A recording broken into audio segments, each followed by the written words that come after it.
E aí estamos mais uma vez ao vivo dos estúdios do Locals em Miami. Rodrigo Constantino e eu, nosso sexto encontro.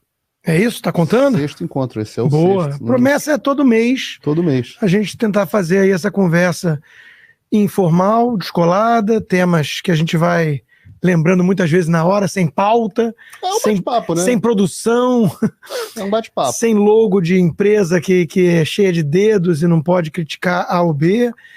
E a ideia é a primeira metade, 45 minutos, aberto para o público nos canais todos que a gente tem, Rumble, o próprio Locals, YouTube, e os outros 45 minutos fechados só para os nossos apoiadores no Locals. A gente fez uma cartelização, então o valor é igual. Você passou para 7? Passei. Pô, eu fiz uma promoção essa semana para igualar com você. Mas o meu tem promoção. Ah, o meu, tem? se pagar o anual, dá 6. Não, é como se o teu era 5, eu fiz para hoje Ah, tá. cupom de desconto que eu botei na descrição do meu canal Ah, tá. para o cara pagar 5 igual a você, que é o que eu tinha prometido, que os dois iam ser $10. Então tudo Agora bem. tu tá mais caro que eu. Então tudo Então bem. só essa semana. Acontece, como a gente não organiza de Exato. fato isso, acontece. Mas a ideia é que é um lanche do McDonald's por mês, para mim, um lanche do McDonald's por mês para o Paulo, e você contribui assim com a manutenção do nosso trabalho de jornalismo, que muita gente ainda tem uns engravatados de borboleta que querem monopolizar a fala em nome do conservadorismo. Muita gente diz assim, então por que fugiu do Brasil? Em primeiro lugar, que não foi fuga, a gente veio há muitos anos. Eu estou há 8 anos e meio. É uma escolha pessoal, né? Mas o segundo ponto é que hoje, a primeira coisa que eu comentei quando cheguei aqui com o Paulo foi... Nós fugimos do Brasil da Dilma. Da reeleição da Dilma. E aí o ponto é, ainda bem que a gente está aqui. Foi a melhor decisão que a gente tomou, porque a gente pode falar. A gente pode dar voz a muitos de vocês, porque se a gente estivesse no Brasil hoje, a gente estaria tendo que se podar de alguma forma, porque... Nós estamos vendo para onde a coisa vai, né? Então, esse é o ponto. Isso é um ponto muito importante, Rodrigo. Praticamente não tem mais ninguém que esteja no Brasil que possa falar.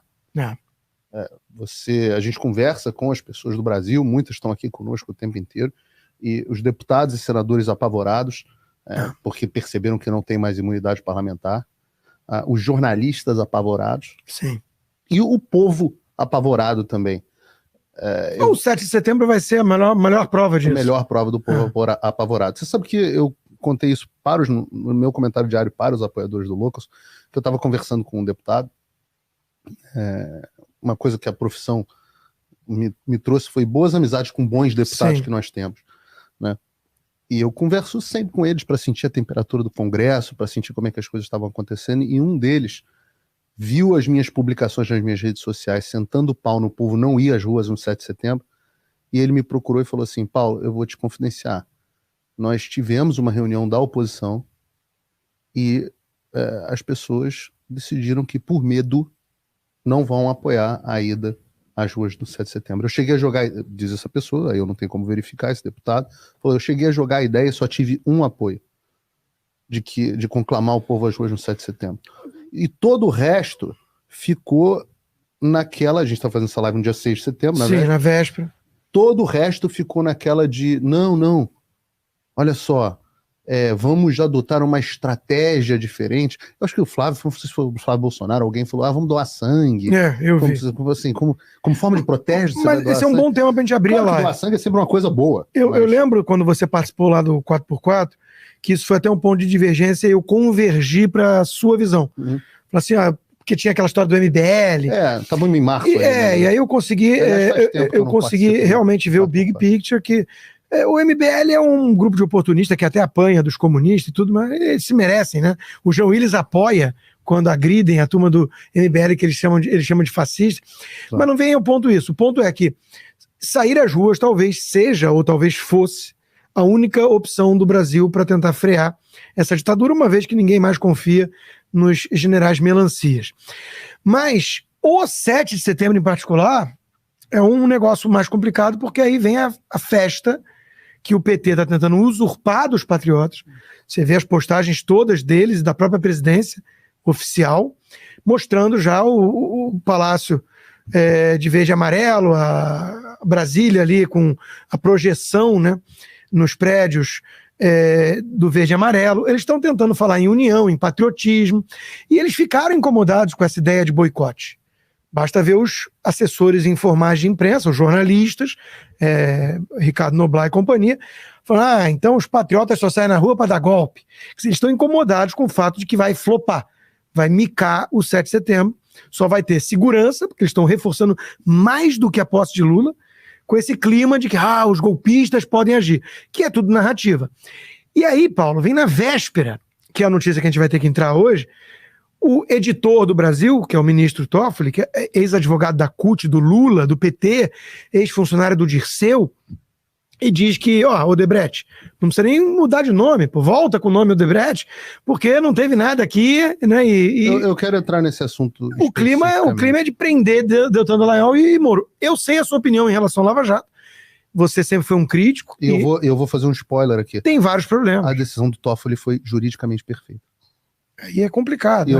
É uma boa discussão para ter. É uma boa discussão para ter. E é bom que a gente esteja porque aqui. O problema é o seguinte, meu problema é o seguinte. Mas eu não quero entrar, né, nesse a gente pode falar do 7 de setembro. Porque a gente vai poder falar 1000 coisas do Toffoli que eu não quero nem esquecer. Exato. Quem ele é, para lembrar. Vale um capítulo. Agora, a questão é, na véspera do 7 de setembro vem esse soco na cara, né? É muito mais vergonhoso dos do que patriotas. E a decisão do Toffoli é perfeita justamente por isso.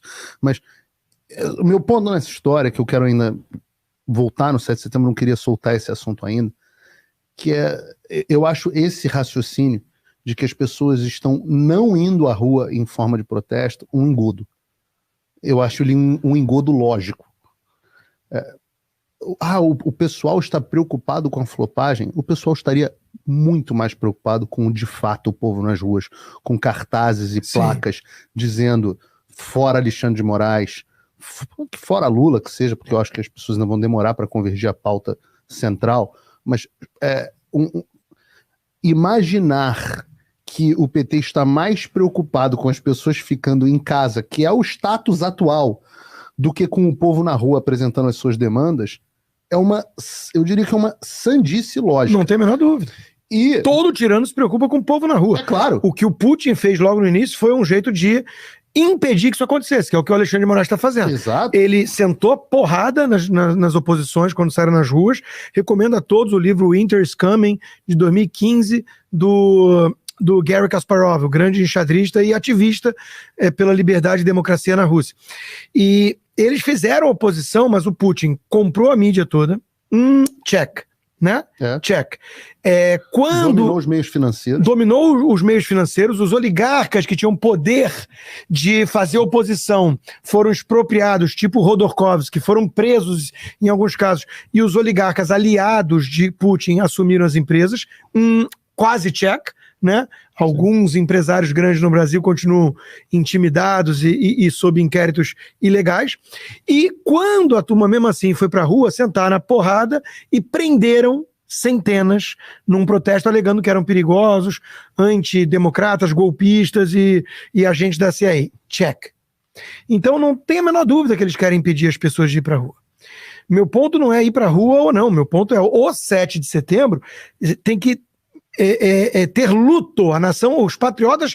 Meu ponto é... A ida de preto não era má ideia. A ida de preto não era uma má ideia. Meu ponto era não sair às ruas de verde e amarelo para festejar o 7 de setembro.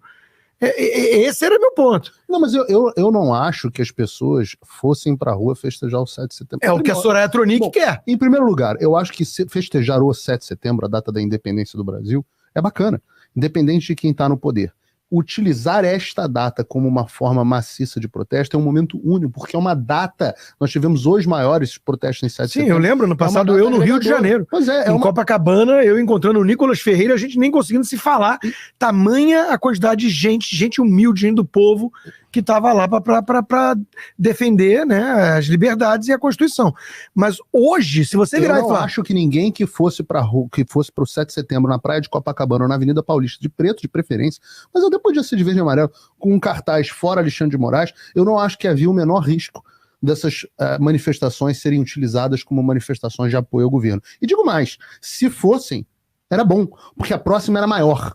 E ia estar todo mundo mais de preto. O que eu considero é que, e eu estou falando isso desde março, e a gente convergiu nisso, porque as pessoas precisam voltar para as ruas para iniciar um movimento de rua. Sim. Reiniciar um movimento de rua. Só que o que está acontecendo é que tanto as nossas lideranças enquanto muita gente do povo estão dizendo que não vão para as ruas por esse motivo, como se fosse uma estratégia, e não é estratégia nenhuma, é medo puro e simples. É medo, claro. Já estamos na segunda etapa do projeto totalitário à la Putin. E por falar no Kasparov, outra coisa interessante que eu lendo o livro tive que refletir também é o seguinte, né? Ele fala assim, olha, eu tenho uma missão, derrubar o Putin.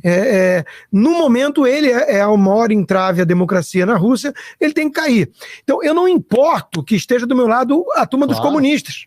Sim. A turma dos comunistas. Esses dias a gente viu o PCO, sempre o PCO, descascando o Greg, o Gregório do Vivier, né? O globalista a soldo da agenda internacional das ONGs. Então, quando os comunistas estão falando assim, o STF virou tirano, traz o Rui Pimenta pro nosso lado, bota ele aqui do nosso lado, a gente dá a mão e vai marchando junto. Isso é um ponto interessante do Rodorkovsky. Meu inimigo é meu amigo nesse momento. Nesse momento, qual é o problema do Brasil? O PT e o Alexandre de Moraes, o Supremo. Né? Qualquer pessoa que esteja com essa agenda, não importa o motivo, não importa o que ele queira colocar no lugar, ele está aliado no primeiro estágio. Né? Então, esse é um ponto a se pensar. Sabe quem também eu acho que está com medo? Aliás, eu acho não. Eu acho. Eu não falei com ele, mas tudo demonstra Bolsonaro. Não resta a menor dúvida. Por isso, e eu acho que isso tem um impacto gigantesco na ausência das pessoas nas ruas. Só que nesse caso, e de novo aqui, eu não preciso ficar explicando, você sabe do quanto eu gosto do Bolsonaro pessoalmente, mas eu não posso prejudicar a minha análise. Eu acho que os interesses dele e do Brasil não convergem. Não convergem mais, porque ele tá lá. Porque ele tem medo, ele tem família, ele depende do Valdemar da Costa Neto. E ele precisa preservar o capital político dele o máximo possível em banho-maria até 2026, quando ele acha que ele talvez tenha uma nova oportunidade. E o Brasil não aguenta até 2026. Então, o que é melhor para o Bolsonaro não é necessariamente, neste momento, o que é melhor para o Brasil, e embora eu ache que, de um modo geral, os brasileiros ainda continuam aglutinados no símbolo Bolsonaro. Como analista, eu não faria uma análise independente se eu não dissesse isso para as pessoas. O Bolsonaro nunca foi, em momento algum, um bom estrategista. Se fosse, nós não estaríamos na situação que nós estamos. Mas mais do que isso, a estratégia dele, a estratégia pessoal dele, de preservação. Isso pode traçar um paralelo até bom para trazer... capital político e da liberdade, porque ele está no limiar de ser preso. As falas sobre ele ser preso já saem da boca do diretor da Polícia Federal. Sim. Que não é hora. Que não é hora. Esse é estrategista. Exato. Agora, isso traz até um paralelo com a questão dos Estados Unidos. Aqui tem essa divisão interna dentro dos conservadores, republicanos, apesar do que o Trump lidera com larga folga de 40 pontos. Mas, assim, o Trump arrecadou 150 milhões de dólares. E, assim, para onde foi parar esse dinheiro? A gente não vê anúncio o tempo todo da campanha dele. Eu acho que ele está consumindo bastante desse dinheiro arrecadado em questões jurídicas. Muito. Porque ele criou um super PAC. Um super PAC dele só para isso. Jurídico. Eu falei hoje. São 150, são 4 indiciamentos. Eu hoje falei com o Jason Miller, que é o porta-voz dele, um dos assessores sênior dele. E ele fala a quantidade, porque a gente estava discutindo justamente paralelos de Brasil e Estados Unidos, né? Eu fiquei muito amigo do Jason um tempo atrás. E tá falando assim, os paralelos são impressionantes, mas ele se impressiona, como ele já foi detido pelo Alexandre de Moraes, você se lembra dessa história? 3 horas no aeroporto. Como ele conhece muito o Brasil, né? Então ele fala assim, é como se tudo que vocês estivessem vivendo fosse uma versão on steroids, né? Anabolizada. Sim. Do que a gente vive aqui nos Estados Unidos. Inclusive eu e a Ana Paula Henkel sempre brincamos no 4x4 que a gente vem do futuro. E meu medo é que o Brasil seja o futuro dos Estados Unidos. Eu também tenho. O meu medo é que os democratas americanos que foram para o Brasil visitar, a AOC foi lá visitar a Tabata Amaral e companhia, a Glaze, e o meu medo é que eles estejam olhando e falando assim, vamos aprender com os brasileiros como é que faz direito, como é que não deixa fio solto, né? Porque o Capitólio teve aqui no 6 de janeiro, é só apagar as hoje fitas. Tivemos o rapaz aí dos Proud Boys, condenados a mais de 20 anos de prisão. Aliás, o Guga Chakra, oi Guga, já tá lá falando que ele é um trumpista, não sei o quê. Bom, eu não sei nem se o Guga viu a foto do cara. O cara é descendente de cubanos, o cara, para todos os efeitos nos Estados Unidos, ele é negro, então é engraçado colocá-lo como supremacista branco. Mas tem vários supremacistas brancos negros. Tem. O Larry Elder. Porque basta não ser socialista. Então, assim, a turma dos Proud Boys é uma turma um pouco mais radical mesmo, nas bandeiras, mas o rapaz lá fez o apelo dele, não roubem de mim meus anos 40, não sei o quê, mas pegou 22 anos de prisão, né? E a narrativa toda foi montada para golpista, fascista, ameaça à democracia, que era o Trump.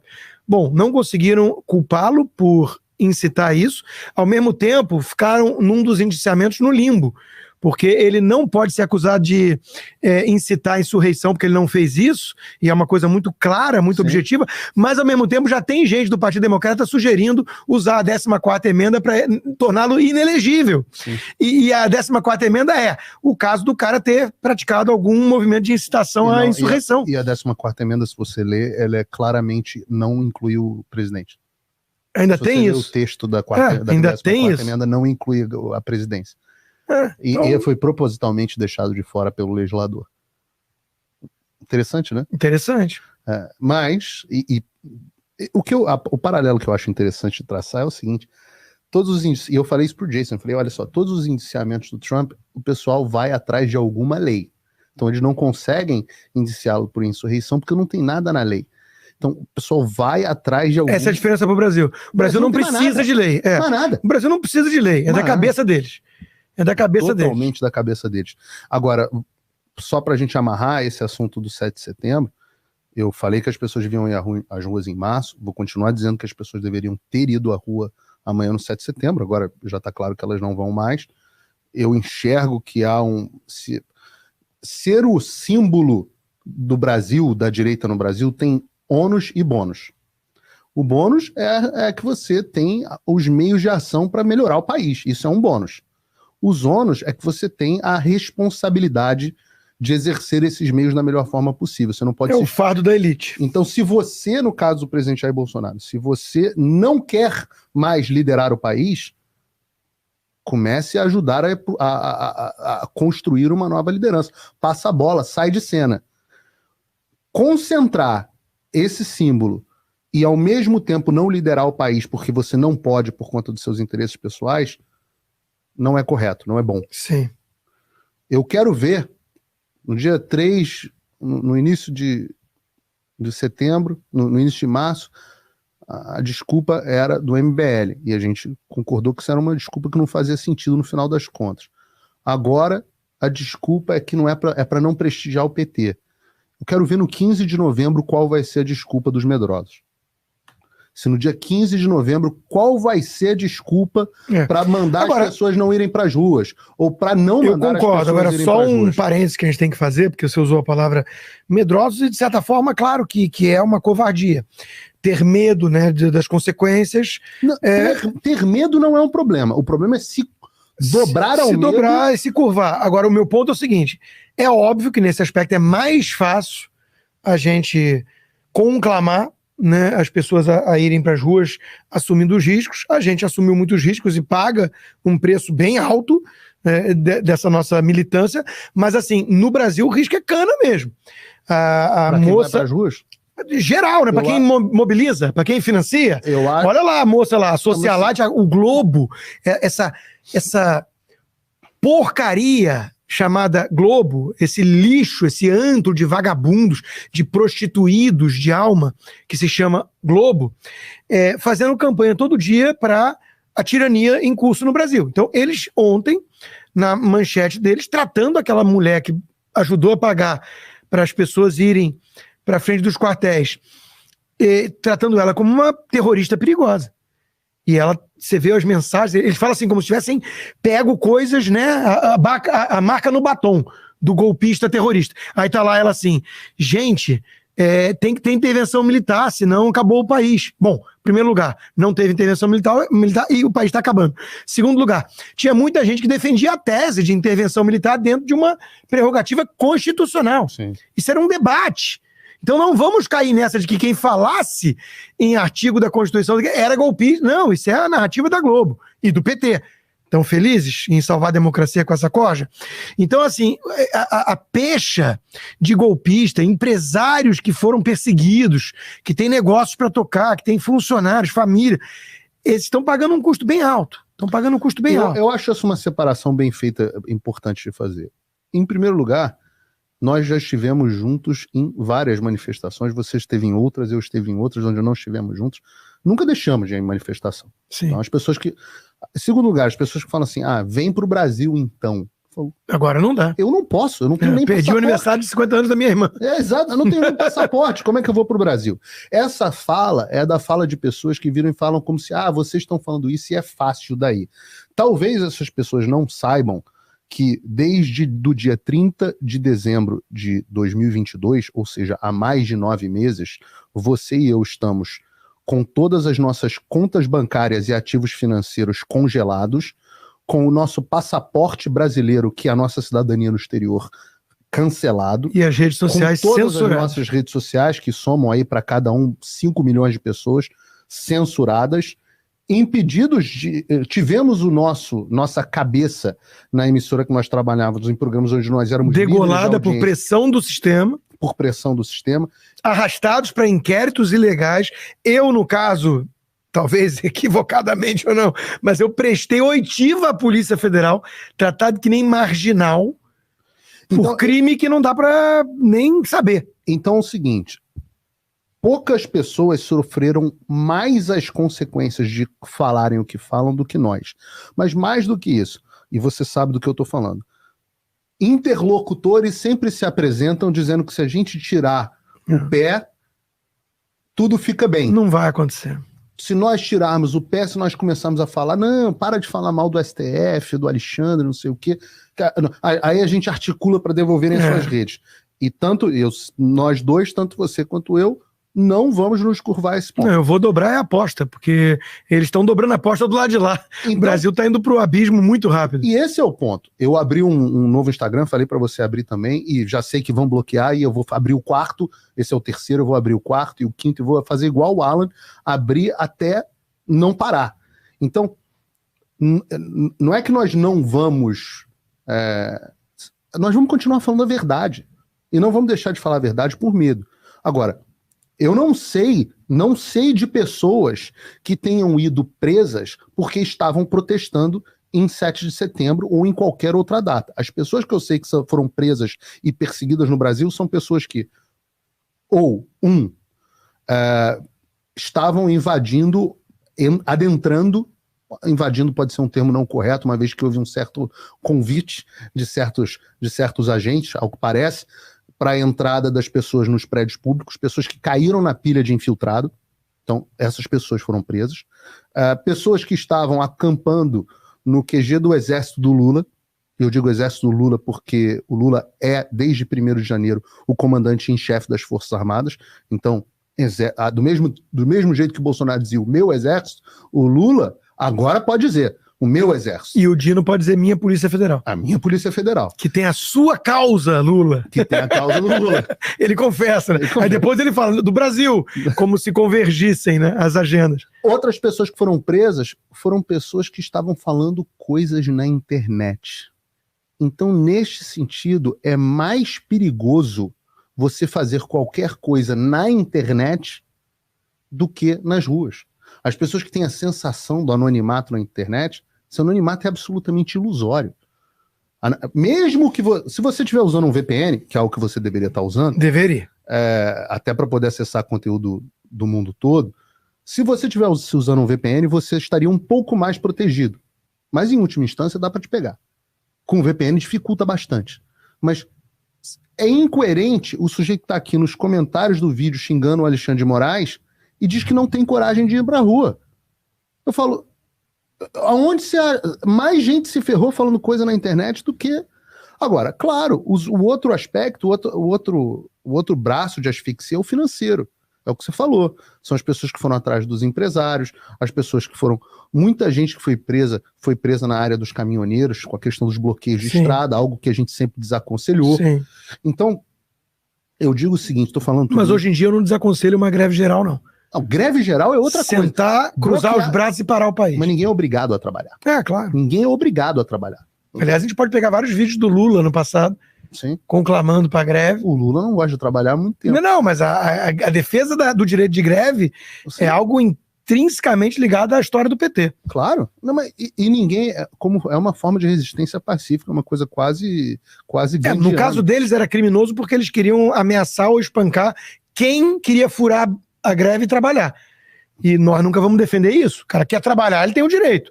Agora, não quer trabalhar, deveria ter o direito também. Então, hoje em dia, eu acho que o Brasil, agronegócio, caminhoneiros, quem tem esses poderes, devia parar o país. Parar. Só cuidado. Parar o país não significa bloquear vias públicas. Não. Parar de trabalhar. Parar de trabalhar. Parar de trabalhar. É isso. Eu só tô falando isso porque o bloqueio de vias públicas é um crime. É crime. E a gente não incita crime. Não incita. Mas o MST que se posicionou estrategicamente em várias rodovias capazes de parar o país dessa forma criminosa. Sim. O MST tem essa estratégia. Mas o meu ponto nessa história é o seguinte: não há razão para as pessoas temerem ir às ruas. Ainda. Não há razão. É um medo que, claro, o Alexandre de Moraes pode fazer o que quiser no Brasil. Mas na escala de medo, xingar na internet é mais perigoso do que você ir para as ruas no 7 de setembro. O que tem que fazer? No 15 de novembro, ou em qualquer data. O que você tem que fazer? Fica longe de pessoas que agem estranhamente nas multidões. Não sei se você teve a oportunidade de conversar com o Didi ontem. Não, acabei, estourei o pneu do meu carro. Marquei pra sexta-feira a conversa com ele. Mas quando você tiver a oportunidade com o Didi, você vai ver, era muito claramente ali quem eram as pessoas, eles reconheciam quem eram os infiltrados. Então, mantenha a distância dessas pessoas. Não caia na pilha, não ache que você é o William Wallace, que você vai resolver a situação do Brasil. Filme. Tem pouco vídeo eu acho que tem pouco vídeo do 8 de janeiro, deveria ter mais, a população deveria ter filmado mais. Filme, chame as autoridades, converse com as autoridades, com as polícias, de um modo geral, os policiais não fazem parte dessa corja, são pessoas que estão do lado da lei e da ordem. Então, fazendo isso, eu ainda diria o seguinte: evitem Brasília, evitem Esplanada dos Ministérios. Rio de Janeiro e São Paulo são dois ótimos lugares para as pessoas protestarem. Vamos concentrar Copacabana e Paulista. Paulista foram os dois berços dos impeachments, dos movimentos do impeachment. E só para até concluir esse assunto, para a gente passar para o próximo, teve uma ideia que eu gostei muito de uma amiga nossa, que eu não vou falar o nome dela porque eu não prejudicar, mas acho que você sabe quem é, uma amiga nossa que sugeriu um adesivaço, sugeriu a impressão de 1 milhão de adesivos. Eu até sugeri o texto pro adesivo. Simples. Adesivo que não dá problema para ninguém. Você só bota assim: o Brasil já é uma ditadura. Adesivo em preto. O Brasil já é uma ditadura. Colocado em milhões e milhões de carros pelo país. Uma forma de protesto constante. O que eu posso garantir é 9 meses, né? A gente tem de governo Lula. O Brasil já piorou bastante nesse Porra! Caso. Não, e a sanha totalitária deles segue a todo vapor. A Polícia Federal bateu recorde de abrir investigações a pedido do Dino, né, que chama de sua polícia, Lula, a Globo reclamava era o Bolsonaro que ia fazer ingerência na Polícia Federal. Ali foi o ponto de inflexão, quando ele tentou indicar o Ramagem para diretor-geral da Polícia Federal e o Alexandre de Moraes disse não, com base em denúncias vazias e desprovidas de prova do Moro. E aí, os caras estão com a Polícia Federal no bolso, pelo menos o comando, as Forças Armadas só tem melancia no comando, né, verde por fora e vermelho por dentro. Verdade. Então fica muito difícil. E eles estão aparelhando tudo, trazendo o centrão fisiológico, as prostitutas do Congresso, para dentro. Aliás, essa história do Lula ter falado que é voto secreto no Supremo... Você quer começar por onde? Vamos trazer isso aí, mas assim, o voto secreto é tão escandaloso, esse pedido, e o Flávio Dino mentindo, dizendo que aqui nos Estados Unidos a Suprema Corte faz isso. Mentira. Mais ou menos. É mentira. O voto Existe, só que não tem o holofote da TV Justiça. Eu acho que tem alguns. Que é um bom debate. Eu acho que tem vários pontos. É um bom debate. Agora, o ponto é, o Lula trouxe essa coisa que sabia que era polêmica ontem, à toa, ou foi porque foi no dia que ele demitiu gente, inclusive a Moser, que subiu no telhado e abriu as portas para o Centrão Fisiológico, para o PP. Então até o Noblar falou, o cara é um gênio, o cara desviou o assunto todo e enquanto ele traz o Centrão para dentro. Então assim, o Centrão está no bolso, os caras estão querendo fichar quem fez Pix para Bolsonaro, quase 1 milhão de pessoas. Isso porque antes eles queriam eles queriam fichar seguidor, 30 milhões de pessoas. Então, o negócio é escandaloso. O negócio é escandaloso. Então, assim, and more water, please, Justin. Então, assim, o bicho tá pegando no Brasil e nós sabemos quem eles são e o que está acontecendo, né? O Estadão, o Globo tá fingindo que tá descobrindo aos poucos. Puxa vida, o Lula não é o Mandela junto com o Armínio Fraga na economia? Eles estão fingindo, né? Apesar de uma outra falácia pipérica que ainda diz que o Haddad é o Messi da economia e a Miriam Leitão também tratando ele como um craque que é criticado na esquerda e na direita. O cara é resiliente, independente, com uma agenda boa. Então, assim, o Brasil está indo exatamente para o ponto que a gente esperava, Paulo. Total. Eles estão seguindo à risca o projeto. O projeto é esse, é projeto comunista. Está indo. Vai asfixiando as lideranças financeiras, as lideranças políticas, a liberdade de imprensa, de expressão. Temos um humorista, o Léo Lins, com risco de pegar 1 década de cana, que sofreu multa de R$300 mil por fazer piada. Então, assim, o que vai ser preciso mais para a elite paulistana, para esse pessoal todo acordar? Virar e falar assim, Cacilda, não é que aqueles malucos do Figueiredo e do Constantino estavam certos? O que falta para isso? Ou eles vão ficar fingindo que o Brasil tá... não, veja bem, tem uma coisa aqui, o PT errou aqui. Não, errou ali, mas acertou lá. Quando o Estadão vem com o editorial dizendo que o Lula errou e não aprendeu nada com a história, cara, eu tenho vontade de espancar o meu computador. Porque eu falo assim, o Lula não aprendeu nada com a história, ou é o Estadão que não aprendeu nada? Porque finge que o Lula é alguém diferente disso. Então, assim, ou a gente tem uma janela, ou a gente vai reagir nos próximos 6 meses, ou aquela história assim, vai ser tarde demais. Não é alarmismo, Paulo, é análise. Eu acho que o pessoal do mercado financeiro só tem uma coisa em mente, né? Que é a questão de como é que está indo a bolsa, como é que está indo as finanças deles, quanto à economia. Eu achei esse crescimento de 0,9, que foi tanto festejado, um crescimento medíocre. Não é? Mas a economia vai crescer 2,5% esse ano, uau, que coisa espetacular. Eu acho que enquanto a coisa estiver nessa situação, esse povo não vai se coçar, não. Só quando houver crise no varejo, só quando vier o efeito Dilma, a bolsa começar a cair, etc. O que assim, é tão difícil perceber que se a gente fizer 150 bilhões de déficit esse ano, o efeito Dilma tá marcado já para o próximo ano. É tão... Não, 150 bi de déficit, ingerência nos setores importantes da economia, uso das estatais para politicagem, corrupção, mas ideologia. Esses da ingerência, do uso... Leva mais tempo. Eles podem achar que o Brasil é assim mesmo, esse é o jeito do Brasil, a gente toca apesar disso, mas as contas públicas não tem o que fazer. Quando as contas públicas vão para o espaço, não tem o que fazer. Mas tem gente que ainda ganha dinheiro. Não, ganhar dinheiro... Tem gente no mercado financeiro que o caos alimenta o trading. A discussão sobre a Suprema Corte, eu lancei esse ponto de vista heterodoxo para os meus apoiadores do Locals ontem, foi que é óbvio que a ideia, vou tirar isso do caminho, é óbvio que a ideia de sigilo para o voto de ministro do STF é completamente estapafúrdia. A gente precisa saber como é que o posicionamento de cada um dos ministros. Perfeito. Mas não é 100% mentira do Flávio Dino que a Suprema Corte americana nem sempre você sabe a opinião de todos os ministros. Existe um tipo de voto que se chama per curiam, que é pela corte, onde a corte inteira emite uma opinião e ninguém sabe quem se posicionou de qual forma. A outra coisa é que as discussões, embora você tenha sustentações orais, as discussões são feitas nos a portas fechadas. e muitas vezes por trocas de mensagens internas entre eles sem nenhum acesso do público. Não, a TV Justiça é algo que pode ser debatido com toda além disso, clareza. A TV Justiça. Qual é o meu ponto nessa história?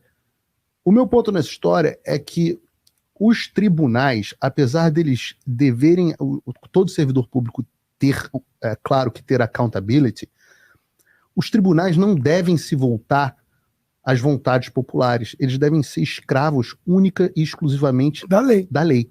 Então, neste sentido, tanto faz se as pessoas gostam do Alexandre de Moraes ou não, se ele estiver cumprindo a lei. O fato é que ele não está cumprindo a lei. O que tem acontecido, é um processo que tem acontecido muito fortemente no Brasil, desde dos anos 90 para os anos 2000, 2002, que eles instituíram a TV Justiça, que é um processo de politização e espetacularização da justiça. Sim, não resta a menor dúvida disso. Então, quando você retira... Eles tratam com essa naturalidade. A Globo dá manchete dizendo que a esquerda ficou incomodada com os votos do Zanin e o Lula marcou uma reunião. Então, assim, eles tratam com a maior naturalidade esse processo de politização de uma corte que deveria ser constitucional. E esse processo é um processo de transformar o plenário, né, o tribunal, em um palanque, onde são feitos... Então, como é que funciona, né? É até diferente do julgamento dos tribunais inferiores, onde você normalmente tem um relator, tem um revisor, e você sabe os votos de cada um dos desembargadores, por exemplo, no caso do STJ de ministro, mas eles não tem aquela coisa de cada um escrever o seu voto. Tem até um nome em latim para isso, que eu já não me lembro mais. Mas cada um escreve o seu voto, e aí fica... Esse momento de leitura de voto é um palanque. E os ministros começam a se portar como políticos. Então você tem, aqui nos Estados Unidos, de fato você sabe o voto, mas de um modo geral você tem... Não, você tem por escrito o voto dissidente. O voto da maioria é o voto e o voto dissidente. Exato. Isso. E o voto dissidente, muitas vezes, você pega o histórico do Antonin Scalia, por exemplo, os votos dissidentes dele são aulas de direito. Porque está divergindo e explica por que está divergindo e por que não sei o quê. Agora, eu concordo, isso é um ótimo debate, porque a juristocracia é um fenômeno da era moderna em tudo que é lugar. Israel, com Bibi Netanyahu, para o desespero do Caio Cego, né, o Caio Blinder, e o Guga e companhia, o Bibi Netanyahu, eleito pela 5ª vez premier de Israel, formando um governo de coalizão com outros partidos, porque não basta o dele, eles estão indo contra a juristocracia, e aí estão chamando de golpe. E aí a esquerda tomou as ruas de Tel Aviv, e aí eles chamaram de manifestação popular. Então é tudo invertido. Quando o Brasil vai para as ruas é golpe, quando a turma do Trump vai para as ruas é golpe, mas Israel, quando vão contra o Bibi Netanyahu, aí é democracia contra o golpe. O golpe do cara que foi eleito e está querendo passar uma lei pelo Poder Legislativo, tudo seguindo os ritos corretos, para conter os abusos da Suprema Corte israelense. Então essa é uma discussão que está acontecendo no mundo inteiro. E você já imaginou, só para imaginar, o quanto que a perda da individualidade de cada um dos votos, o quanto que isso não reduz os estrelismos. Vaidade. Claro, a egolatria, a egotrip. O que acontece com o Alexandre, por exemplo? O Alexandre, isso é característica de psicopata, o narcisismo faz parte, né, das características comuns do psicopata. Ele adora, ele é o homem do ano. Ele recebe prêmio não sei aonde, prêmio aqui, prêmio ali, é tapinha nas costas, é insuflado na mídia. Quanto vale uma entrevista com o Alexandre de Moraes hoje em dia? Ele tá no Jornal Nacional todos os dias, ele tá no Fantástico toda semana, ele tá no Globo, ele tá no Estadão. Ele é o homem, ele é só... Culto a personalidade, ele todo é um burocrata. Esse cara é um burocrata que não tem um puto de um voto. Nem juiz, né? Ele é. Nem juiz. E, no entanto, ele é a figura mais insensada do Brasil. Pelo Beautiful People, pelas elites, mais do que o Lula. Mais do que o Lula. O Alexandre é mais insensato. E talvez a única chance do Brasil seja um dia que um brigar com o outro. Então por espaço. No dia que esse cara Gilgamesh desaparecer no meio da multidão do STF. Outra, isso enfraquece um dos grandes problemas que o Brasil tem, que precisa reverter, que é a questão das decisões monocráticas. Não, isso tem que ser abolido, tem que ter mandato, não pode ser até 70 e poucos anos. Então você agora, o problema é o seguinte, conhecendo os personagens, a gente sabe que o Lula quer e o que teria é o mensalão, é tudo feito na surdina, por debaixo dos panos. Então, assim, primeiro lugar... Claro que a ideia do Lula está para fugir. Não, e também o timing também me parece cortina de fumaça, não vai acontecer. O que eu achei boa é a discussão que isso levanta. São o outro lado da história, o lado de como... Eu acho que tem que ter o voto dissidente, porque você tem que saber os argumentos, e o voto que levou à aprovação. No caso do Brasil, é tudo ruim demais, porque tem ativismo, tem usurpação do poder legislativo, usurpação do poder executivo, quando no poder executivo estava alguém de direita que divergia, e os caras estão avançando cada vez mais. E com egotrip, com holofotes em demasia, com a mídia naturalizando a politização da corte, tá tudo errado, né?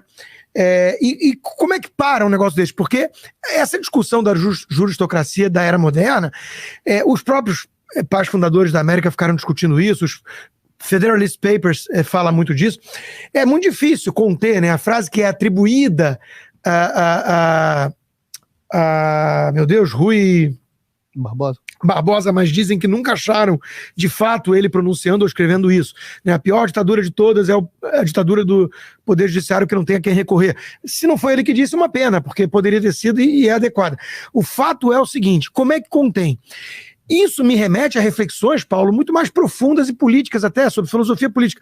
Toda a discussão globalista, ela gira em torno de, lá atrás, Bismarck, aí depois aqui o Woodrow Wilson e companhia, esses caras pensando numa espécie de tecnocracia, tomando decisões difíceis com base na ciência, e que o povo estaria inadequadamente preparado para isso.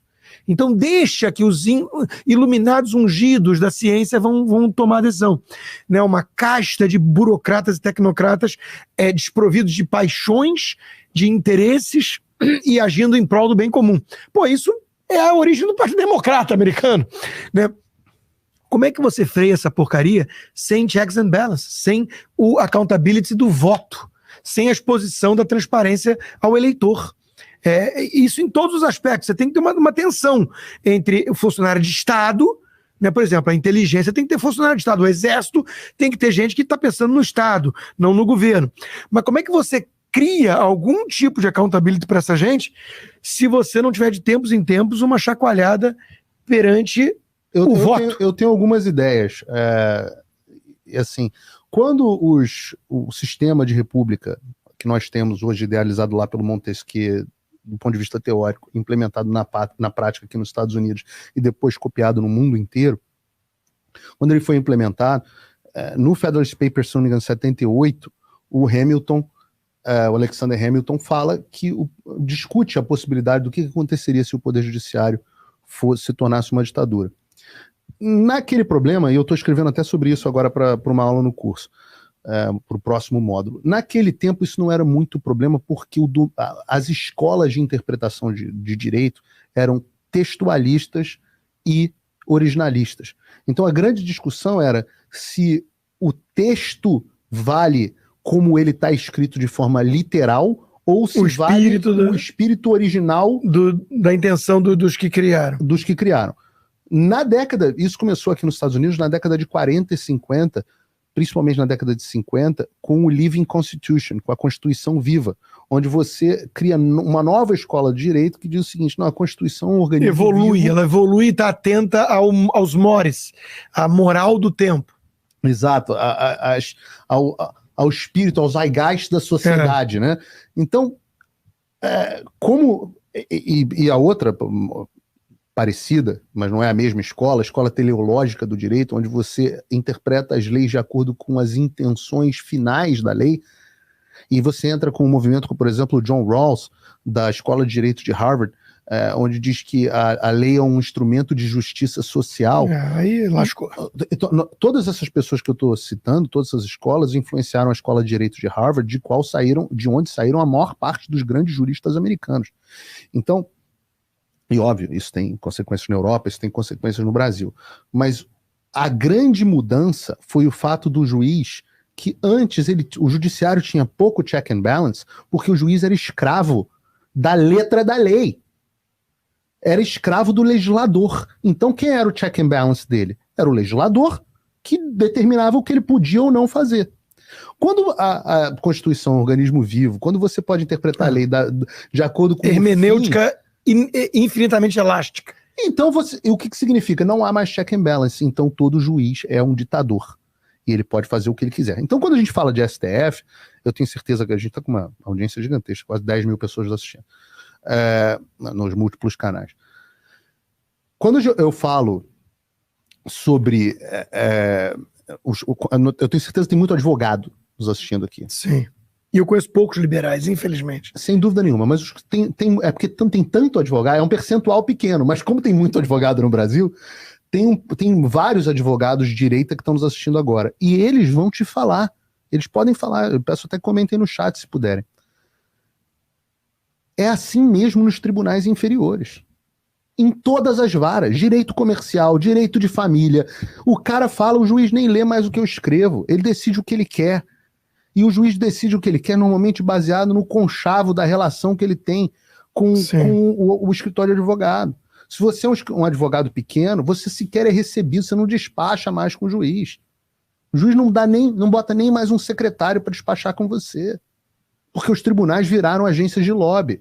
Então todo o problema que... E no STF brasileiro acabaram até com um problema... Exato, legalizaram. O incômodo de ter que manter aparências, né? Exato. Legalizaram que agora pode vir cônjuge, pode vir filha, pode vir a mulher, né? Quem quiser que eles acatam. Faz uma... Só tem um juiz suspeito no Brasil inteiro, que é o Moro. Ele é o único. E eu quero até chegar sobre o caso do Moro, que é interessante. Que a gente fala agora do Toffoli em seguida. Mas então meu ponto nessa história... Mas a gente vai fechar alguma hora para... Não, eu quero falar sobre isso. Então, o ponto nessa história toda é que o problema está nas faculdades de direito. Você me perguntou como é que resolve. Eu tenho algumas sugestões. E elas vão ter que vir pela via legislativa, que é o exercício do povo, não tão direto quanto plebiscitário pelo voto, mas é o exercício do voto de alguma forma. A primeira delas é o accountability. Eu acho que no momento em que a cabeça do Xandão rolar, todos eles dão um passo atrás e percebem que há um limite. Assim como foi com o Sérgio Moro. Quando o Sérgio Moro, até 2019, 2018, quando o Moro resolveu ir para o governo Bolsonaro, né? E eu sou muito crítico ao Moro, você sabe disso, estava havendo uma epidemia de Sérgios Moros pelo Brasil, falando, peraí, eu vou ser justiceiro também. Eu vou passar por cima da lei para botar quem eu não gosto na cadeia. E, Bretas no Rio de Janeiro, que está agora envolvido em corrupção, acusação de corrupção gravíssima, é um ótimo exemplo disso. A Lava Jato do Rio de Janeiro fez abusos que fazem a de Curitiba parecer o tribunal da Suprema Corte Americana. Então, é uma coisa impressionante. O que aconteceu? O Moro começou a sofrer consequências. Os procuradores da Lava Jato começaram a sofrer consequências, ainda na Lava Jato, ainda na esfera administrativa. Houve um movimento nos tribunais de tirar um pouco o pé. A mesma coisa... Apesar do que eu acho que está claro que o que veio depois se trata de vingança. Eu quero chegar lá, porque as duas coisas são verdade, mas eu não quero chegar lá, talvez, imediatamente. Eu quero antes dar um recado para os nossos apoiadores, mas meu ponto nessa história, accountability é... No momento em que a cabeça de alguém rolar, o Nassim Taleb fala muito disso, na hora que as pessoas percebem que há consequências para os seus atos, elas param. E ninguém vai parar até que haja consequências para os atos deles. Então, é urgente que haja a punição do Alexandre de Moraes pelos crimes que ele tem cometido e que essa punição ocorra na forma da lei. Mais importante é que ela ocorra na forma da lei, e ela vai ter um efeito moral e simbólico. A segunda coisa que as nações estão discutindo é como você criar checks and balances para o judiciário. Então, antes de você ir para a segunda coisa, você acha que o sistema podre e carcomido, os donos do Brasil, em algum momento podem entender que o Alexandre foi longe demais na missão que eles, de alguma forma, ou delegaram ou aplaudiram, incentivaram, e entregar na bandeja a cabeça dele? Eu não tenho a menor por medo de que ele seja tirano... E essa aqui é a ignorância do Alexandre que me chama a atenção. É ele não perceber que isso... Que tem gente por trás que permite que ele faça o que ele faz. Claro, eles jogam o Lula. Eles jogaram o Lula debaixo do ônibus quando eles acharam que tinha que se livrar de alguém para manter o poder. A Lava Jato nada mais foi do que o sistema queimando o PT para se manter vivo. Para voltar para a dicotomia do PSDB, que era o que eles achavam que ia acontecer. O Bolsonaro foi um acidente nuclear no experimento deles. Eles nunca imaginavam. Eles falaram o seguinte: bom, o Lula, nós é que levamos ele para o poder. Nós é que demos a oportunidade dele fazer toda a corrupção que ele fez. Nós é que levamos eles a essa oportunidade. Só que agora a economia está mal, as pessoas estão insatisfeitas e o Lula o PT simboliza esse tipo de coisa. No caso era a Dilma que estava no poder. O que os mesmos... Eu acho curioso que as pessoas não parem para se perguntar sobre isso. Quem batia no PT todos os dias em 2015? O Jornal Nacional. O William Bonner. Se fizer um compilado das coisas que o William Bonner falava sobre o PT... Aliás, é um parênteses irônico, né? Mas esse novo cara que vai assumir o ministério aí no lugar de mais uma mulher, né, que saiu, não lembro, o cara que votou pelo impeachment da Dilma, ou seja, segundo o próprio Lula, um golpista. Um golpista. Eles não têm nenhum problema com esse tipo de... Eles se livraram do Lula, assim... Você se tornou um problema. Eles vão se livrar do Alexandre de Moraes com a maior facilidade do mundo. Quando eu digo de povo nas ruas, eu não acho que o povo nas ruas vai ter o poder de resolver, não. O povo nas ruas muda a condição política ele para permitir que sacrifiquem o Alexandre. Ele dá o ensejo, o pretexto, a narrativa, porque o sistema está começando a ficar incomodado com esse cara. O Rodrigo Pacheco tá louco pela vaga do Alexandre. O Rodrigo Pacheco é um nome importante que eu ia mencionar agora, porque precisa dele para mover essa alavanca. A Globo, é óbvio que tem que começar a acompanhar para ver se tem uma mudança de tom, porque a Globo é um dos grupos poderosos, um desses donos do poder no Brasil, sem dúvida. O Estadão já virou. E a questão da segunda etapa lá do mundo todo que você estava discutindo. Bom, aí é a discussão de quais são os mecanismos de aprimoramento legislativo que você pode fazer. Eu acho de verdade que os legisladores precisam recuperar o seu poder criando punições para quem não respeitar a letra da lei. E essa é uma discussão em curso no mundo. Essa porra de escola teleológica do direito é meu pinto de óculos. Não tem esse negócio, não. A lei está expressa na vontade do legislador. As mudanças sociais têm que acontecer no parlamento e não nos tribunais. Claro. Então... E isso é uma coisa importante, Paulo, de entender, porque eu vejo muita gente da direita que não entende isso. Porque se a política passa a ser uma disputa de vida ou morte com um inimigo mortal e não um adversário, e que o vencedor, the winner takes all, o vencedor se apropria de um aparato magnífico do Estado para poder perseguir e usar como porrete contra os seus adversários, não tem mais chance da gente conviver de forma pacífica e democrática, como sociedade. Isso é um argumento que alguns conservadores, Ben Shapiro entre eles, têm feito em relação a uma entrevista que o Donald Trump deu para o Glenn Beck, em que ele falou assim: você se arrepende de não ter usado o Estado para prender a Hillary, para pegar os seus algozes? Olha o que eles estão fazendo com você. E o Trump ultrapassou o sinal verde. E quando alguém do lado de cá faz isso, a mídia vem abaixo. E virou e falou assim, eu acho que eu talvez devesse ter usado. Aí pronto, a CNN está escandalizada que o Trump é um fascista de fato. É um cara perigoso. Então, quando eu vejo gente de direita falando assim, foi ao arrepio e ao atropelo da lei, mas foi para perseguir o João Willis, alguém que eu não gosto, que eu sei que é um safado, então dane-se. Então vamos falar e isso é o caminho do abismo. Que eu acho que isso vai conectar no Dias Toffoli, mas esse é o último ponto, nós já estouramos aqui o tempo aberto para o público. Eu queria lembrar a vocês que essa live é um oferecimento do locals.com, que é uma rede social onde o Rodrigo, eu, o Alan dos Santos, o Monark, podemos falar de forma absolutamente franca, sem papas na língua. Outro dia eu brinquei num post sobre o Barack Obama, essa Coca é Fanta, uma coisa que você não pode... As pessoas se escandalizaram. O Tucker Carlson trouxe aí uma entrevista. Hoje vai ter. Então, o Locals é uma rede que permite que nós exerçamos o maior pavor do Flávio Dino, que é a liberdade de expressão absoluta. Aqui nós podemos falar o que nós quisermos. Nós não podemos fazer isso no YouTube, nós podemos fazer isso no Locals. O Rodrigo e eu temos contas nessa rede e lá nós colocamos uma série de conteúdos gratuitos, todas as nossas lives, entrevistas, comentários, artigos, etc. Mas há também uma certa quantidade de conteúdo pago como agradecimento aos nossos apoiadores. Os nossos apoiadores são aqueles que permitem que nós continuemos fazendo o nosso trabalho de forma absolutamente livre, sem depender de nenhum anunciante, sem depender de nenhum patrão, sem depender da vontade de grupos, sem ter medo, sem ser mascote de qualquer político. A gente fala, de fato, tudo o que a gente quer. E quem garante isso são vocês. Esse é o futuro do jornalismo, que é o financiamento direto àqueles que você valoriza o trabalho. Então, a partir...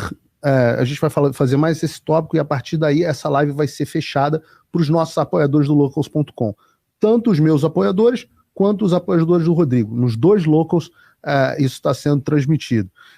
Eu peço aos meus apoiadores que considerem a possibilidade, se puderem, de apoiar o Rodrigo também. Peço que os meus acompanhem, sigam e se tornem apoiadores do canal do Paulo. Nos meus canais que estão transmitindo isso, eu coloquei uma promoção, porque o Rodrigo cobrava $5, ele aumentou para 7. Mas eu tinha feito uma promoção, vai valer, ou pelo menos pelo dia de hoje, só até amanhã, na verdade, de 30% de desconto, o link está aqui na descrição. É uma quantia de um lanche no McDonald's. Você abre mão de 2 lanchinhos, 2 promoções. E você falou uma coisa importante, né? O futuro do jornalismo pelo seguinte. Qual é a forma de financiar? As pessoas têm que parar com a cultura do tudo grátis da internet. A forma de financiar um trabalho de quem vive disso, né, com fontes, com tempo de pesquisa, com estudo, com habilidades e talentos para comunicação, para o que for, né? Esse conjunto da obra. Você pode ter anunciantes. Aí você pensa no caso, não quero ficar falando mal de né? Mas pensa no caso da Jovem Pan, né? Aí tem lá os fascistóides dos Sleeping Giants, fazem pressão, tem o governo que pode exercer pressão de outra forma e começam a cortar anunciantes e não sei o quê, e aí o cara tem que mudar, tem que dar uma guinada no estilo, no perfil, no editorial. Lembra do caso no teu caso, o teu cancelamento, o primeiro cancelamento na Jovem Pan foi por causa de pressão de anunciantes. Pressão de anunciantes. No caso da missão do Adrilles foi pressão de anunciantes. Exato. Então, eu vou te falar, você sabe quem é um dos grandes anunciantes da Jovem Pan? A Huawei, uma empresa de espionagem chinesa. Tô falando sério. A China domina o jornalismo no Brasil, né? Então, domina. Isso é fato. Indiretamente, Poder 360, que é um site que eu gosto muito. Eu gosto dos textos do Poder 360, acho eles razoavelmente equilibrados. É onde escreve a Paulo Smith, sabe? A Paulo Smith, ela foi o que me chamou mais atenção pro Poder 360. Mas os anunciantes do Poder 360 é a Huawei. Hoje estavam fazendo matéria sobre o embaixador chinês participando do evento da Huawei, dizendo que eles vão aumentar a influência da China no Brasil. Então, você tem um anunciante, alguém paga a conta. Você fica na mão do anunciante, se for do governo, a gente sabe que é blog sujo, é imprensa marrom, né, que são as estatais financiando. Ou você pode ter um mecenas. No caso do New York Times, o cara lá, o Carlos Slim, o Jeff Bezos, comprou o Washington Post. Você tem um mecenas. Só que aí vai ter que seguir a cabeça de um, que é o mecenas. Se o mecenas não tá gostando disso, se o mecenas não gosta do Trump, ele coloca o veículo todo dele para bater no Trump. Né? A própria Fox News. A própria Fox News é o Rupert Murdoch. Então, você fica na mão do mecenas. Qual é a única forma de você se livrar dos anunciantes ou do mecenas? É pulverizar em indivíduos.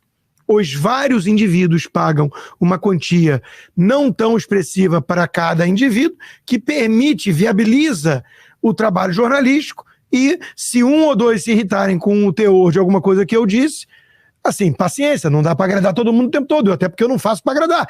Eu sou pago para fazer análise e falar o que eu penso, minha verdade. Né? De vez em quando vai discordar, ou vai divergir, ou vai até ofender uma parcela. É do jogo, mas eu estou protegido pela quantidade, pela pulverização de apoio. É por isso que é tão importante. E as pessoas que financiam o nosso trabalho, é importante que elas saibam que elas estão pagando por aquelas que não podem também. Então, a quantidade de conteúdo que a gente produz gratuitamente, inclusive esse que vocês estão... Tem seguidor nosso que, mesmo $7 por mês, que é pouco, é um lanche, mas para a pessoa pesa. Exato. Porque a pessoa tem mais dificuldade, ainda mais no Brasil do Lula agora. Então, quem pode pagar está trazendo na carona os demais.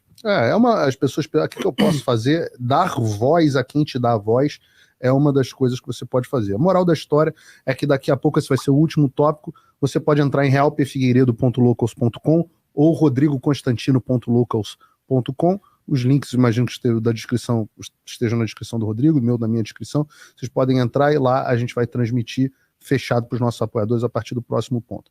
E agora, justamente para tacar fogo no negócio... No parquinho, no parquinho.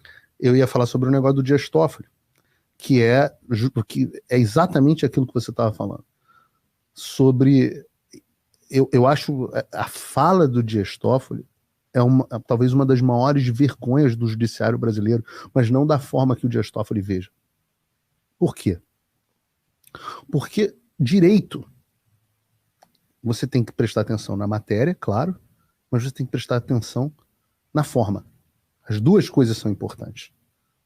Significa que o direito ocidental, e é só o direito ocidental que é assim, tá? Ele evoluiu para você não apenas ter que jogar alguém culpado na cadeia, mas você deve fazê-lo apenas seguindo o devido processo legal. No caso do que o Lula, no caso da condenação do Lula, é indiscutível, não há a menor sombra de dúvidas de que o juiz e o procurador os procuradores estavam em conluio. Com base numa prova obtida de forma ilegal. Que não serve para condenação, mas não pode ser ignorada. Pro-réu, indúbio pro-réu. Mas não pode ser ignorada no caso do pro-réu. Então você pode falar assim, o Delgatti é um verme, você pode xingar o Glenn Greenwald, pode xingar... Quando você xinga ele, você tá independente da forma. A verdade é essa. Você tem certas verdades que estão acima de tudo. A primeira verdade é que o Lula é um ladrão. O Lula e o PT é uma gangue de ladrões, o Lula é um ladrão, eles eram corruptos, o esquema de corrupção com a Odebrecht existia, com as outras empreiteiras existia, há uma abundância de provas. Um exemplo claro é o seguinte, a planilha da Odebrecht, ela é real, mas se ela for obtida de maneira ilegal, criminosa, ela não poderia valer para condenação. É pior do que isso, e é por isso que eu acho que as pessoas castigam um pouco os Dallagnol, Pozzobon da vida. Porque o que esses caras fizeram foi livrar o PT para sempre. Porque eles obtiveram provas, inicialmente, desde o início, provas que eram inadmissíveis em qualquer tribunal do mundo. Então esses caras livraram Lula para sempre. Porque eles fizeram a coisa certa do jeito errado. E aí, meu amigo, é o fruto da árvore envenenada. Tinha um pouco de messianismo ali, tinha... Eu não quero entrar em motivações, porque eu acho que tem um componente financeiro de vaidade muito grande. Tá? Eu acho que remunerações por palestras, um orçamento gigantesco. Olha, no Rio de Janeiro, o Bretas dizia como é que o gasto o gasto público do segurança e para onde que ia. O dinheiro que retornava, o Bretas dizia, você, governador, pode gastar nisso. Você pode gastar naquilo. Passou a controlar o orçamento do estado do Rio de Janeiro. O que é isso? Quem que elegeu esse cara para isso? Dinheiro é meu. Eu não elegi você para isso. Quem controla o orçamento é o parlamento. Então, eu acho que fora o dinheiro de palestras, fora a questão dos abusos com as questões das diárias, tudo isso é verdade. Isso não dá para discutir, não, mas Paulo... Mas já arrecadaram de volta para os cofres públicos bilhões. E quanto custaram? Muito menos. Eu não sei. Quanto que custaram? Quanto que, por exemplo, você ter destruído essas empresas, que é o contrário do que se faz aqui nos Estados Unidos. Aqui nos Estados Unidos você pune os indivíduos. Quantas contas foram congeladas injustamente? Esse argumento é complicado porque o Odebrecht virou uma indústria de corrupção. Não era o Odebrecht. Empresa não tem responsabilidade penal. Empresa não comete crime. Quem comete crime é indivíduo. Então, o Marcelo Odebrecht que pague. Só que quando você congela a empresa, quanto que isso custa para o Brasil? E esse argumento é um argumento que tem que ser feito, porque ele é verdadeiro. Eu não sei o quanto... Eu não acho que o saldo financeiro da Lava Jato seja positivo. Não acho. Isso é um argumento meio reinaldino. Reinaldo Azevedo. É a verdade. De vez em quando o Reinaldo Azevedo pode acertar. Não acerta nem... O relógio até quebrado acerta duas vezes a hora por dia. Reinaldo não acerta. Mas é um fato, olha só. Isso aí, independente de quem faz o argumento, isso é uma coisa que eu respeito. Assim, você tem que avaliar o peso do argumento por ele mesmo. Exato. Não importa de onde vem. Isso é uma coisa que eu sempre procurei fazer na minha vida. Né? Não importa se o João Willis falar uma coisa que faz algum sentido, você vai virar e falar, pô, faz sentido. Concordando com o PCO aqui na abertura do... É isso. Bom, enquanto a gente fala isso, Lula assina decreto que altera a estrutura do Sistema Brasileiro de Inteligência. Vem aí a Stasi, de forma oficial. A Polícia Federal já vem Estamos bem pra caceta. Porque a gente sabe que é uma quadrilha, né? A gente sabe. Mas é aquela história, né? Pegaram o Al Capone pelo imposto de renda. Mas pegaram... Mas dentro da lei. Dentro da lei. Então, os meios importam. Meios importam. Mas isso é uma coisa fantástica que você acabou de dizer, porque ninguém fez uma operação... Tinha escuta clandestina dentro das celas de cadeia da Lava Jato, cara. Os caras tinham um sistema de escuta de telefone e faziam a mesma coisa que a Polícia Federal faz agora com o Alexandre. Fishing Expedition. Vai buscar uma coisa, colhe prova para uma operação que não tem nada a ver. Isso, pra mim, é inaceitável. Faziam a mesma coisa que faz o que o Alexandre faz agora. Vaza informações obtidas para a imprensa, utiliza reportagem de jornal na própria peça jurídica de acusação. Sim, isso o próprio Deltan já deu várias entrevistas, eu já entrevistei várias vezes. Eles copiaram muita coisa da Operação Mãos Limpas da Itália, que aliás devia ter sido um alerta desde o início, né? Como é que ficou a Itália depois? Exato. Caiu no colo do Berlusconi. Caiu no colo do Berlusconi, que era assim com o Putin. Deixou agora uma herança de 30 bi. Não só isso, destruiu o sistema jurídico da Itália. Isso. Agora, que foi o que aconteceu com o Brasil. O próprio doutor falou assim, o apoio da opinião pública era fundamental para ir adiante, porque estava perseguindo peixe muito graúdo, tubarão. Então a Globo foi lavajatista, isso é inegável, e a Globo deu esse apoio. Sabe quem teve o apoio da opinião pública? Caifás. Porque a opinião pública julgando é multidão com tocha na mão. Entendeu? É linchamento. É linchamento. A multidão manda crucificar Jesus e soltar Barrabás, cara. O devido processo legal foi construído... Nesse aspecto, eu concordo, e eu vou ter que citar sempre aqui A Man of All Seasons, que é um filme sobre a história do Thomas More. E tem uma passagem magnífica que o Antonin Scalia, o melhor Justice que esse país já teve, indicado por Reagan, ele adorava repetir, porque o Scalia falava assim, se um juiz não decide contra as suas vontades, ele não é um bom juiz. Claro. Porque não é possível que chegue só caso pra ele que ele concorde pra julgar a favor. Né? Então ele tem que, de vez em quando, falar assim, puta que merda, mas tem que absolver porque não tem prova suficiente ou por qualquer outra coisa. E aí ele falava assim, nessa passagem do filme, né? Você daria o benefício da dúvida e o caminho legal ao diabo? E ele responde assim, sim, eu daria ao diabo, porque nós estamos lidando aqui com leis humanas e elas vão ser sempre imperfeitas, mas muito mais perigoso é você colocar alguém no papel de Deus. Então, são as leis que temos. E o devido processo legal tem que valer para todos, inclusive para o próprio diabo. Então, sim, respondendo a sua pergunta, o diabo tem direito à defesa. E o que você quer colocar no lugar? Você quer colocar no lugar o direito de um juiz imbuído de uma visão messiânica começar a cortar as árvores ao bel prazer, e quando vier o vento e não tiver as árvores para segurá-lo, quem vai estar lá para protegê-lo? Eu estou tentando citar de cabeça, mas a ideia é essa. Sim. Então, assim, meu amigo, ou tem o devido processo legal, ou os meios importam, ou é disputa de foice e pedra para ver quem toma conta do aparato e persegue o adversário. E é nesse ponto que eu tenho uma separação forte com o pessoal que se considera conservador no país e me alinho aos conservadores americanos, que tem esse espírito que você está falando muito imbuído aqui. Inclusive, até nas questões de operação policial.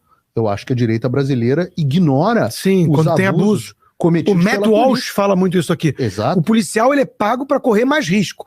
Ele estava na dúvida, a mulher estava com um secador, ele achou que era mais, me atirou. Meu amigo, ele tem que pecar pelo excesso de cautela. Claro. É um cidadão do outro lado. Claro. Então isso é um negócio complicado. O mesmo pessoal, e o Eunuco Invertebrado fez um post que parecia escrito pelo pessoal do PSOL, porque ele fala os brancos de classe média. Meu Deus. Caraca, meu irmão. Marxista full mode on.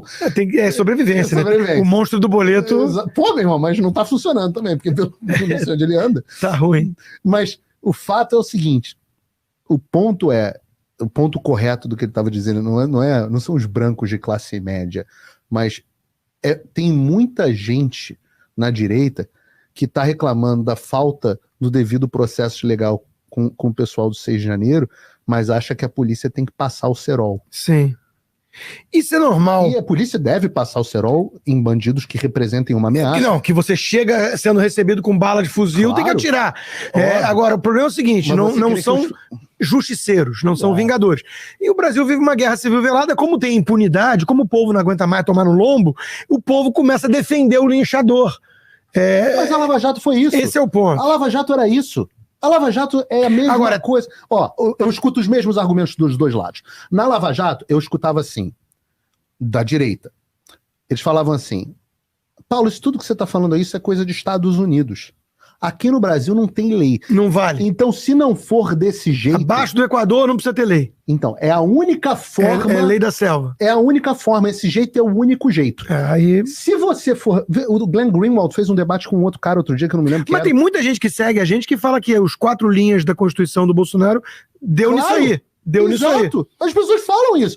Aí eu vi um debate de um esquerdista outro dia com o Glenn Greenwald, e ele falando o argumento deles. Eu acho que foi no UOL. Ele falando assim, é verdade que o Alexandre de Moraes está passando por cima da lei, mas é a única forma de proteger a democracia. Aí eu falo, o brasileiro, ele não quer essa porra de democracia, república, ele não quer lei de poderes. Ele é muito informal para defender regra e ordem e lei. Ele quer um ditador com quem ele concorda. Ele quer um ditador do lado dele. Exato. Agora, tem um outro lado do extremo, por isso que os extremos às vezes são muito perigosos, né? Que é o seguinte, não, vale a letra da lei. O Shylock do Shakespeare, do Mercador de Veneza, é uma boa crítica a isso, né? Não, eu tenho direito a 1 libra de carne. Aí a juíza, que não é juíza, porque tá disfarçada, é a Porsche disfarçada, ela diz assim, tá bom, você pode tirar 1 libra de carne, mas nada diz aqui sobre sangue. Se cair uma gota de sangue, você vai preso. E aí pega o Shylock pelo próprio purismo dele mesmo. Então tem uma expressão em latim, pereat mundus fiat justitia, que é faça-se justiça nem que pereça o mundo, né? E aí também entra o senso de sobrevivência dos pragmáticos, do tipo assim, cara, vamos jogar nas 4 linhas da Constituição, num país como o Brasil, que os caras estão avacalhando tudo no Supremo, em tudo que é lugar. Vai acabar na Venezuela discutindo o sexo dos anjos. Rodrigo, é um argumento. A lei não existe para proteger a eles. A lei existe para proteger a gente. Mas não está sendo seguida. Então, exato. Porque não tem mais lei. A lei existe para proteger não a eles. Eles já fazem o que querem. Quando não existe mais lei, só resta revolução. E aí, mas quem sofre é o povo. Porque na China não tem lei. É algum problema para os membros do Partido Comunista? Não. É um problema para a população? Claro. Na Rússia não tem mais lei. Na Venezuela não tem mais lei. Sim. Em Cuba não tem mais lei. Os que estão no poder estão cagando para a ausência de lei. Então, quando você advoga que as leis devem ser suplantadas em nome de uma vingança, e a vingança é diferente da justiça... Concordo. Meu amigo, quem vai se ferrar é você. Então, o meu desespero, quando eu via as pessoas aplaudindo o Sérgio Moro, é que eu falava assim... Estão criando um monstro. Pô, mas vocês têm alguma dúvida de que vão fazer muito pior com a gente quando eles tiverem oportunidade? E tá aí. Todos os vazamentos para a imprensa, tudo. Essa tática. Fish Expedition, pesca probatória, os caras vão com um pretexto do cartão de vacina, pega o telefone do assessor mais importante do Bolsonaro. Quer dizer, o negócio do advogado do Bolsonaro. Cara, eles prenderam... Cara, não estão nem aí. Eles fizeram busca e apreensão do Renan, do filho do Bolsonaro, e a polícia, por uma questão civil, sei lá se ele lavou dinheiro ou não, mas a Polícia Civil do Distrito Federal e o cara da Polícia Federal, não me lembro quem, o delegado, um diretor da Polícia Federal, acho que o diretor, estava dizendo o seguinte, não, a gente quer esse celular para olhar as conversas do Bolsonaro. Eu falo, você tá assumindo o fiscal expeditivo? Você tá confessando no Globo? Não tem mais transparência para o indivíduo. Isso é outra coisa que a audiência tem que entender. A luta do liberalismo clássico, não esse liberalismo tosco de hoje em dia, a luta do liberalismo clássico, Benjamin Constant e tantos outros, Bastiat, sempre foi pela proteção do indivíduo contra o arbítrio estatal. Isso quer dizer o seguinte... transparência quem tem que ter é funcionário público. Cidadão tem direito à privacidade. Claro. Privacidade. O cara não pode botar o Big Brother. Aliás, o 1984 do Orwell, a visão é o quê? O Big Brother. Então, essa gente que fala quem não deve não teme, é otária. Não tem nada a ver quem não deve não teme. O Estado não tem direito de invadir minha casa e pegar meu telefone. Porque se eu não tenho nada errado, não tem problema. Não, é um princípio de defesa da privacidade do indivíduo. Acho que podemos ir pro fechado, né? Vamos. Então vamos fazer o seguinte. We're going only for locals and local supporters only.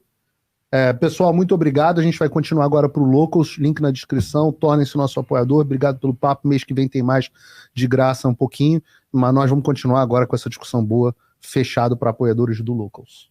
Agora não vai vazar para o UOL. Outro dia vazou nossa conversa. Vazou. Um trecho. Mas eu acho que foi o trecho fechado. Foi fechado? Acho que não. Não sei. Será que o cara paga para ficar ouvindo? Bom, obrigado pela contribuição.